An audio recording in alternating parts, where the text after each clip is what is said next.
Morning. Welcome to another lifestyle webinar.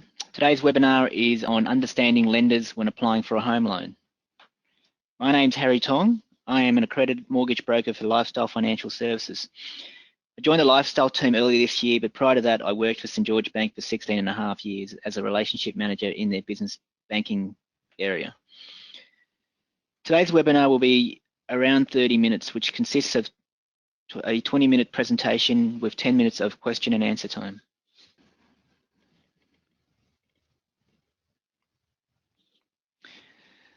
For the agenda today, I want to give you a general understanding on how lenders assess a home loan application and what they look for, so to prepare you for your application.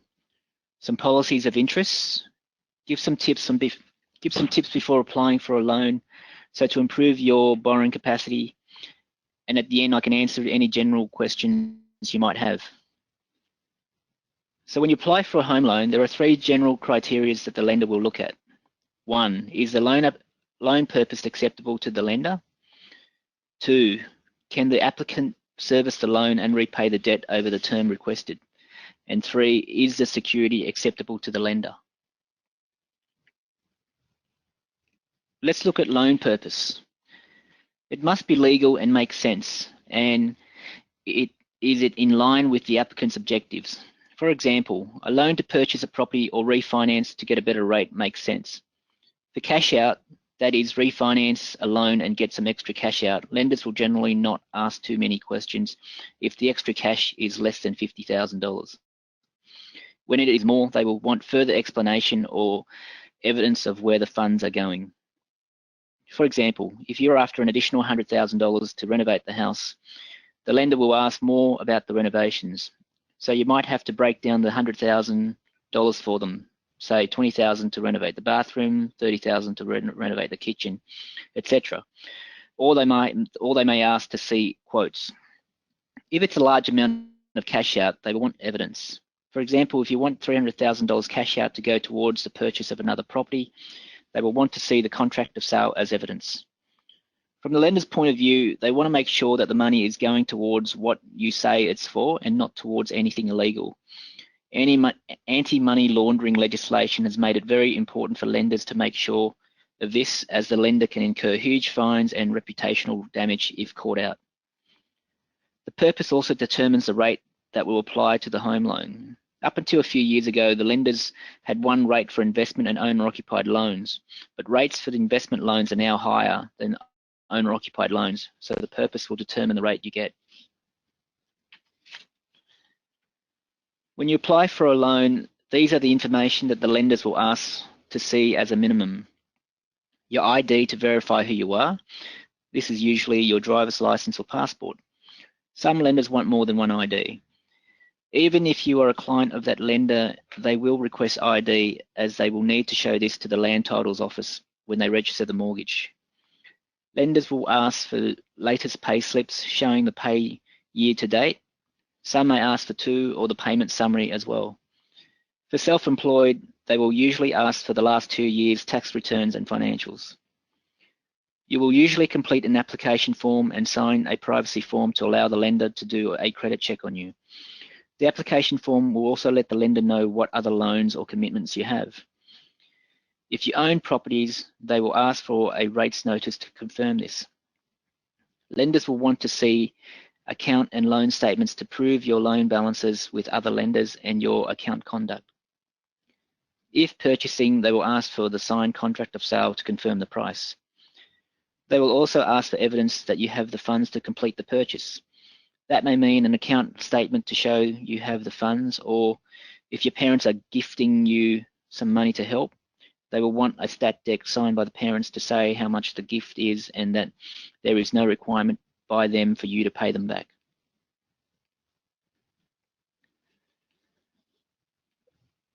Serviceability. When the lender assesses serviceability, they essentially answer this question. Do you have enough income after expenses to afford the loan? To answer this, lenders need to assess three areas.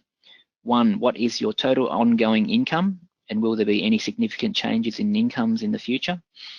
Two, what are your ongoing expenses? And three, what has been your conduct in the past? To verify income, lenders will want to see your latest payslips to confirm your current income. If you get regular overtime, bonuses or commissions and are relying on that income to service the loan, the lender will want either a letter from the employer to confirm this or extra payslips if it shows up in the payslips. If you get rental income from an investment property, they will ask for a rental statement issued by the managing agent or a copy of the lease or a letter from the agent. Lenders will look at account statements to confirm income going into the account. For self-employed, they will request last 2 years of tax returns or financials and maybe last 6 months of BAS statements for low doc loans. Lenders will only use ongoing income and not one-off incomes. For example, they won't use capital gains made from the sale of an asset like a property, as it is only a one-off gain and won't happen annually.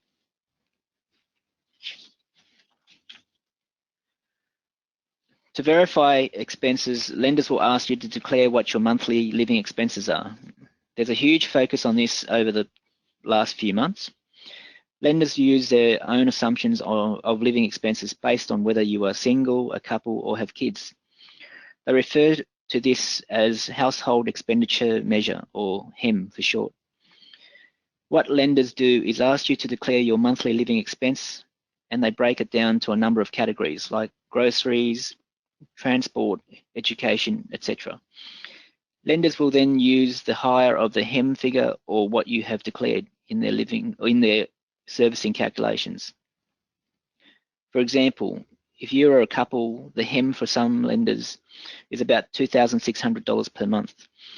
If you declare your living expense is $2,000 per month, they will use $2,600 in their calculations. But if you declare your living expense is $4,000 per month, they will use $4,000 per month. The HEM figure is an average figure, but some couples, especially with kids, might spend more if their kids go to private schools. Lenders will ask for 6 months of loan statements to confirm the balance, but also loan conduct. They want to make sure you have been meeting repayments on time and not under any financial stress. Lenders will usually ask for last 3 months of credit card statements to confirm the limits, but also might use this to confirm living expenses. If there is a regular debit for something, they might ask you about it or add this to their calculations. If you are renting and will continue to rent, they will ask to see your lease or see what comes out of your account statements to confirm the rent.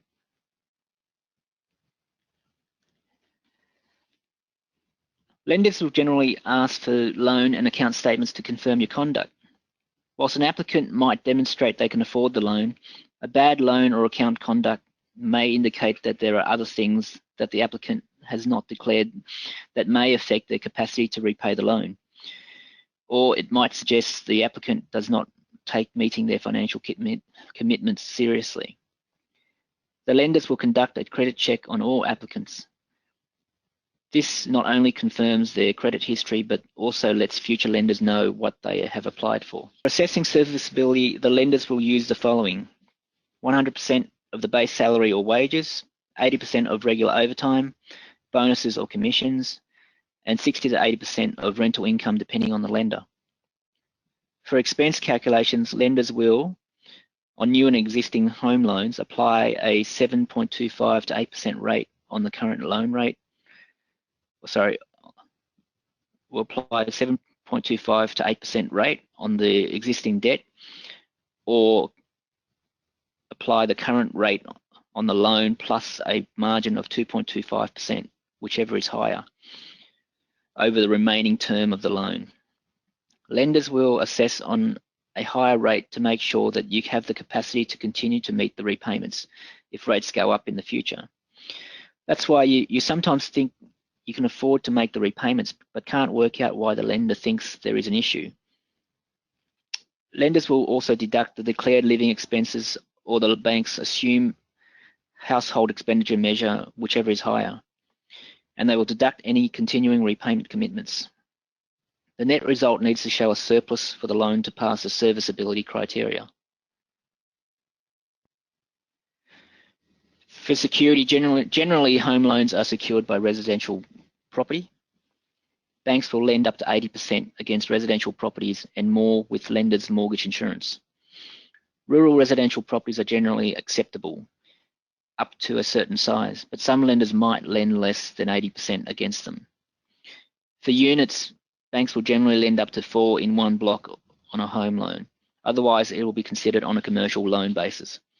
Some lenders will consider serviced apartments and rural land to a certain size. Just be careful of high rises in certain postcodes or units less than 50 square meters, company title properties and apartments for those that have to be over 55 to live in, as many lenders have restrictions or won't do them.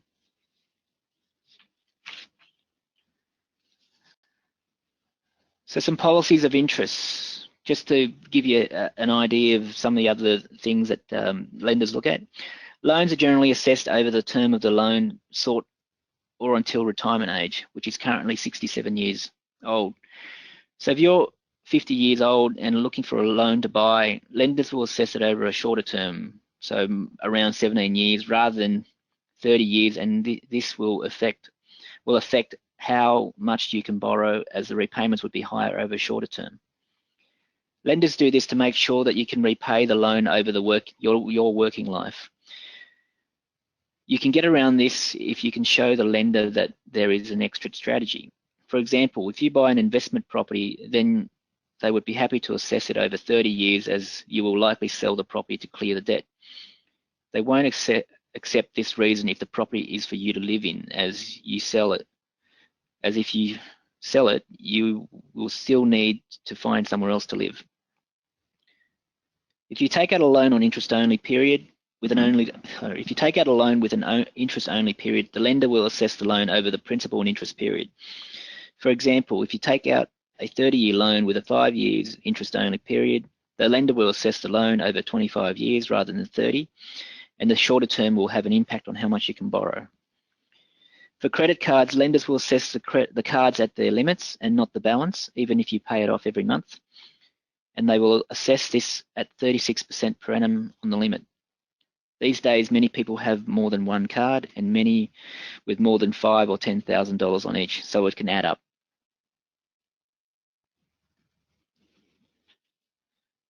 So before applying for a loan, it's good to get your accounts and finances in order to make yourself more attractive to the lender. If purchasing, make sure you can show where the funds are coming from to complete the purchase, whether it is from savings or a gift from your parents. Show that you are regular saving. Show that you have a regular saving record from your income. This shows the lender that you have some discipline and can handle the loan repayment commitments. If refinancing, make sure loan repayments are on time for the past 6 to 12 months. If you have a number of credit cards and don't use them all, perhaps get rid of some or reduce the limits. You can always ask for an increase later on if you need it. Watch your living expenses for a few months and see what your actual monthly expenses are. If there are things that you don't need to spend on, perhaps put them off. It's a good exercise to see what it would be like when you do have a home loan, as you might need to set a budget and cut back on some discretionary spending. So in summary, lenders have their own methods of assessing loan applications, but generally want to see that you can afford and can repay the loan. Not every lender will fit with every borrower. Some lenders are better at certain types of loans than others. Look around or talk to brokers. We deal with a number of lenders and can let you know which one might be better fit for you. It's good to prepare yourself before making a loan application, as it will make getting approval much quicker and more smooth. By having the paperwork to verify things and the track record to show that you are good to lend to, it will allow you to have a choice of more lenders, and in doing so, get you a better deal. So I'll just leave you with my contact details. If you have any questions, please feel free to email them through or give me a call.